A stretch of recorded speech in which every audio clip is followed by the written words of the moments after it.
Hey guys, Jared here, and today we're going to be performing some benchmarks to compare the Nvidia 1050 Ti against the model above it, the 1060, to see what the difference in performance is and help you decide which of these cards you should get in your next laptop.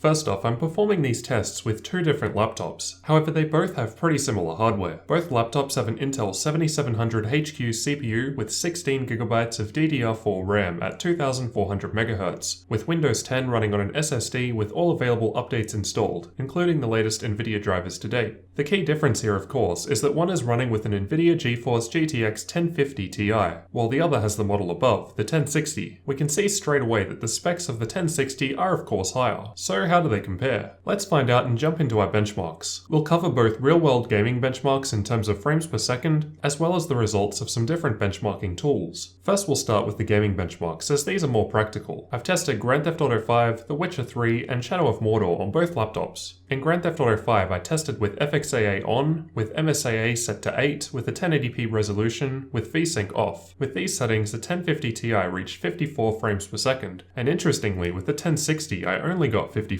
frames per second, so it was only just barely ahead there. In The Witcher 3, I used the Ultra preset and disabled VSync and Nvidia Hairworks, and again ran at the full 1080p resolution. The 1050 Ti only managed 34 frames per second, while the 1060 came out further ahead this time at 51 frames per second. In Shadow of Mordor with Ultra settings at 1080p, the 1050 Ti averaged 85 frames per second, while the 1060 was just 10 higher at 95 frames per second. Now onto the benchmarking tools. While a useful indicator, note that these results are less practical compared to the real-world gaming tests previously shown, as they're synthetic tests. In Heaven benchmark with the quality set to Ultra, tessellation on Extreme, and anti-aliasing on 8 at 1080p, the 1050 Ti managed to get 36 frames per second, while the 1060 achieved quite a bit higher at 58 frames per second. It's a similar story in Valley benchmark, with the quality set to Ultra and anti-aliasing on 8 at 1080p, the 1050 Ti got a similar score of 39 frames per second, while the 1060 produced 59 frames per second. The 3D Mark Firestrike and TimeSpy benchmarks also show similar differences, with the 1060 getting a nice increase when compared against the 1050 Ti.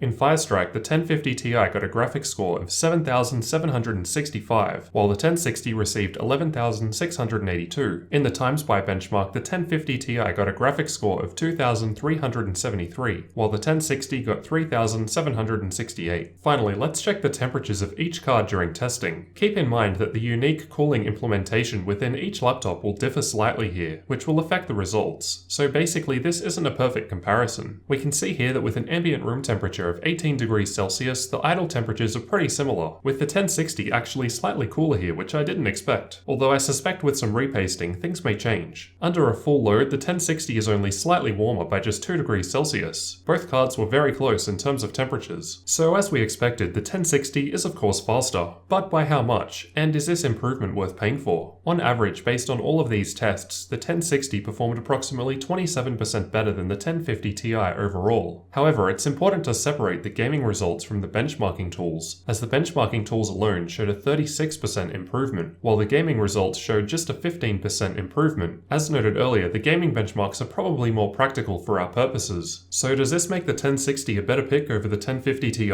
Well, that depends on a few different factors. If the 1050 Ti is able to give acceptable performance to you however many FPS you define that to be, then save yourself some money and go for that. You can always drop the graphics settings down a bit to increase the frame rate further. I'd be looking at the 1060 if you wanted to get a better experience at 1080p, as it gets a bit closer to that 60 frames per second sweet spot on max settings compared to the 1050 Ti.